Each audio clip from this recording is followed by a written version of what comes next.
So Floody, that boat has got a big history in this club. That was wrecked in the late 70s, mid-70s, with a legendary A-grade crew, swept by the old man of the sea, Roscoe Burns. But one of the special things about the Pamela J is that on our presentation nights, towards the end of the night usually, and well before workplace health and safety issues came into play, club members used to have a competition on how to get up there. Memory waste. We used to boast about how quick and fast we were to jump in a surf boat when we started racing.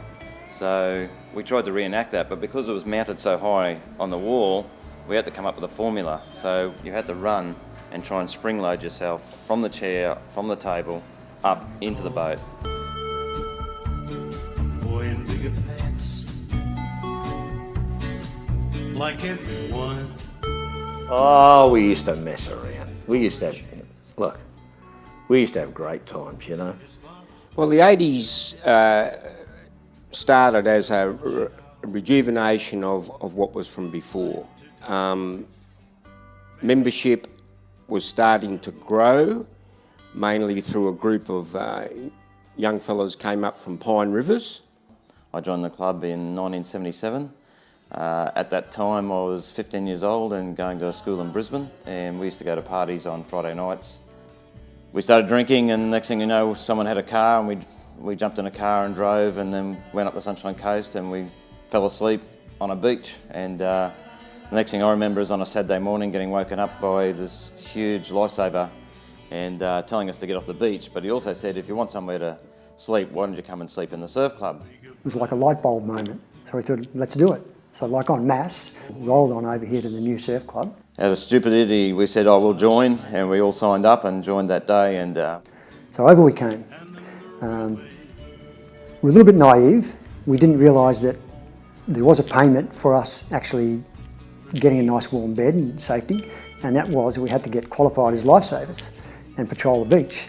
Because there were so many of us that joined, we certainly changed the direction the club was going at the time. Memory waste.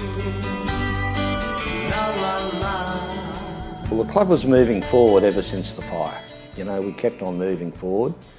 For a few years in the early 80s, we operated with basically just a surf lifesaving club downstairs.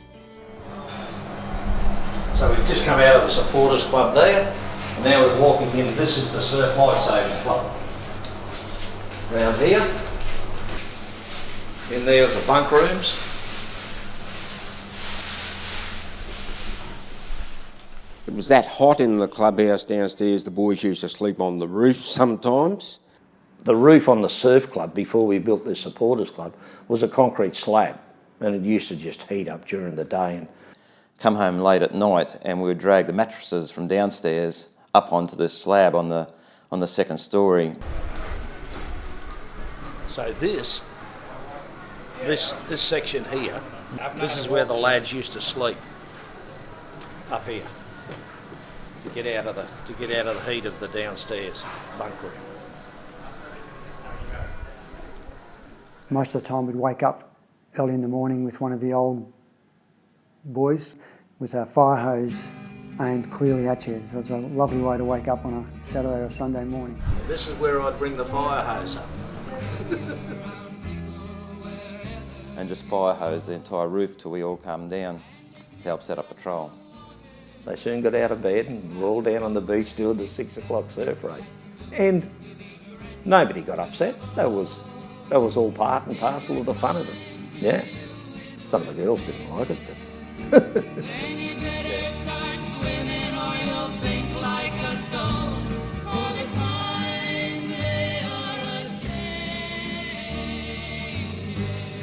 Also in the early 80s there was the introduction of women. Now that was pretty controversial. There were some of the old stayers around the club that couldn't get their head around that. With the advancement of the time, we're introducing IRBs with all the new certificates and different things we're looking at. And we had a couple of girls join the club, and they really were able to take on the other side that I guess guys lacked in. But once they got involved, they were keen as, you know, and They did all the things, or expected to do all the things that the guys did. They got the same qualifications, and we ended up with some fantastic lady lifesavers here, and we still do today. So it was one of the best things lifesaving ever did, was open it up to ladies.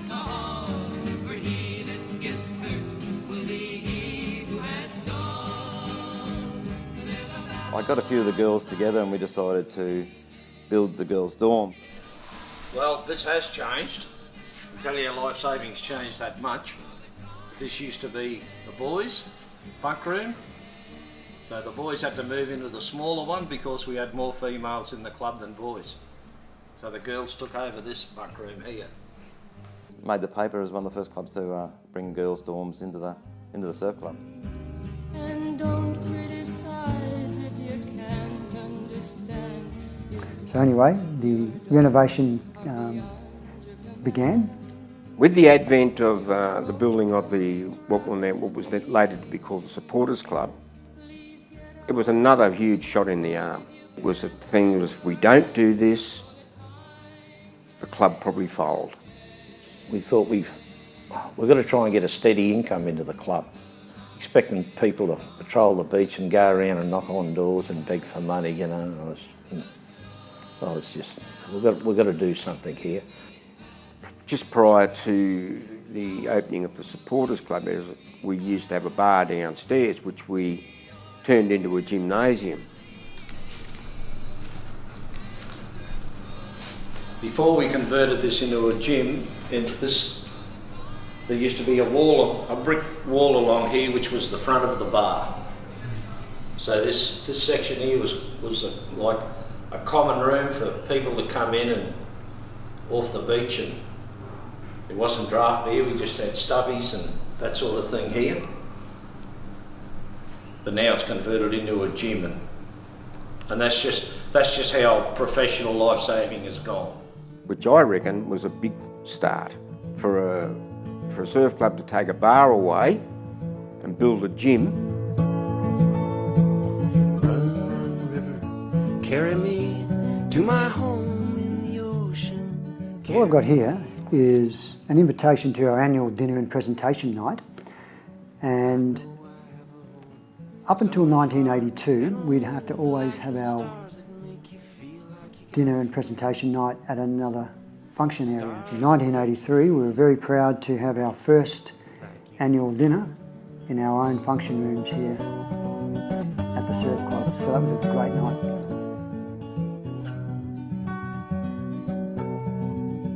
Very late in the 70s, 1979 I think it was, Robert Flynn and myself were summoned to a meeting of the branch where we were informed by the branch that we will have nippers or juniors surf lifesavers next season. The juniors themselves was basically the children of the older club members for the first year. I think we had about 30 kids by the end of it, just running around the beach, having fun. Hope that one day I will dive beneath the ocean. When I first took over as the president of the club, my challenge at the time, Robert had set, because I'd been his deputy president before that, was actually to try and pay for this thing that we'd built.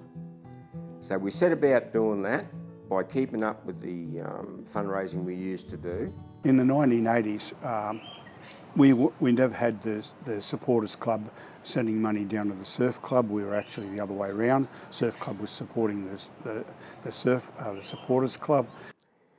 But in the consequence of that, we found that our competition team had dropped away, to a point where we ran last in the Sunshine Coast Branch Championships with only 2 minor flags, I suppose you'd want to call it.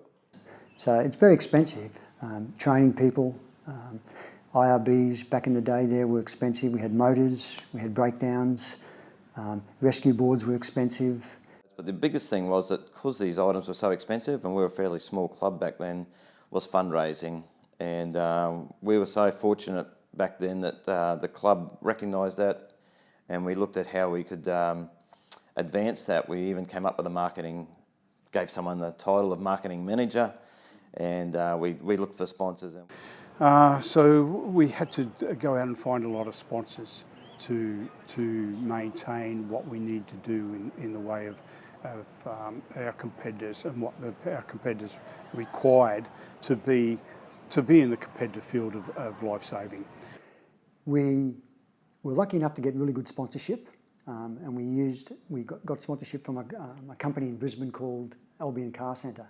What attracted the sponsorship with Albion Car Centre Volvo was the fact that Surf Lifesaving did things for nothing. That's where it all came from. The principal of Albion Car Centre was just astounded when he realised that none of us get paid. So they threw quite a bit of money at us to help with our patrolling requirements, as well as through surf sports. So helped us attract good competitors. So we got an Ironman from Yeppoon, a guy called Michael King. He came down.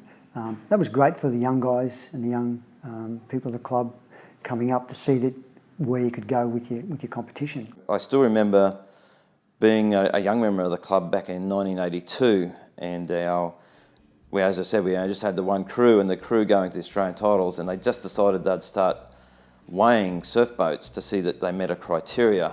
And we only had one boat, and it was an old timber boat, and just to see this surf boat when we weighed it go something like 60 kilos more than every other boat that was on this beach, I think we just accepted that it was we just go out there and give it our best shot. But it wasn't until they weighed the boats, and that crew that year got second at the Australian titles, and we just thought, wow, if they actually had a boat 60 kilos lighter, how much better would it have been for them? Not only would they have won it, but how far they would have won it by. But they started to throw some substantial money behind the club, both for our life-saving equipment and also assisting with our surf sports, which is our competition side. As regards to sponsorship goes, we were the envy of every club. And I had it mentioned to me on how did you get that? Well, people just liked what we did. We also had other ways to generate money. The Surf Girl was a very prestigious award. So we had, it was like a beauty contest, but they were asked a series of questions and they raised money throughout the year. So we had a Surf Girl every year throughout the 80s, and that was a good way of us creating revenue as well. So we went from learning what you had to do, but in the 80s it changed dramatically. Probably one of the first things I remember is that my now wife, which was my girlfriend at the time, was a surf girl for 1983, and that sort of steamrolled the first stage of surf girls in the surf club going to this different dimension of fundraising. So we all got involved in the fundraising for the surf girls. North Clounder at the time got heavily into it and were really successful with the Surf Girl quests. We had a couple of years through the 80s where the Surf Girl raised over $20,000, which in those days it was a lot of money, and they all did very well. That was just another part of what was going on in the interim. Memory waste at the waste. Memory waste. La la la. Oh, it was a great time. It was a great way to grow up. I mean, we learned discipline. We had a lot of fun along the way, and we carried on with some shenanigans, as all young people do. With that foundation that we put together through the 80s, which was partially building the building upstairs here, re-establishing the club as a patrolling entity. Ladies and nippers coming through the ranks. And then building upon that to increase our viability in the competition side of it. At the end of the 80s, we had achieved that. We couldn't dream of having this much equipment. It was hard won, and a lot of guys bought their own in those days. But, sponsors come along, of course. Most of this gear is sponsored. Yeah, it's a good feeling. We still proudly wear our colours, even wear the Speedos sometimes, which don't quite fit us like they used to, but we still do.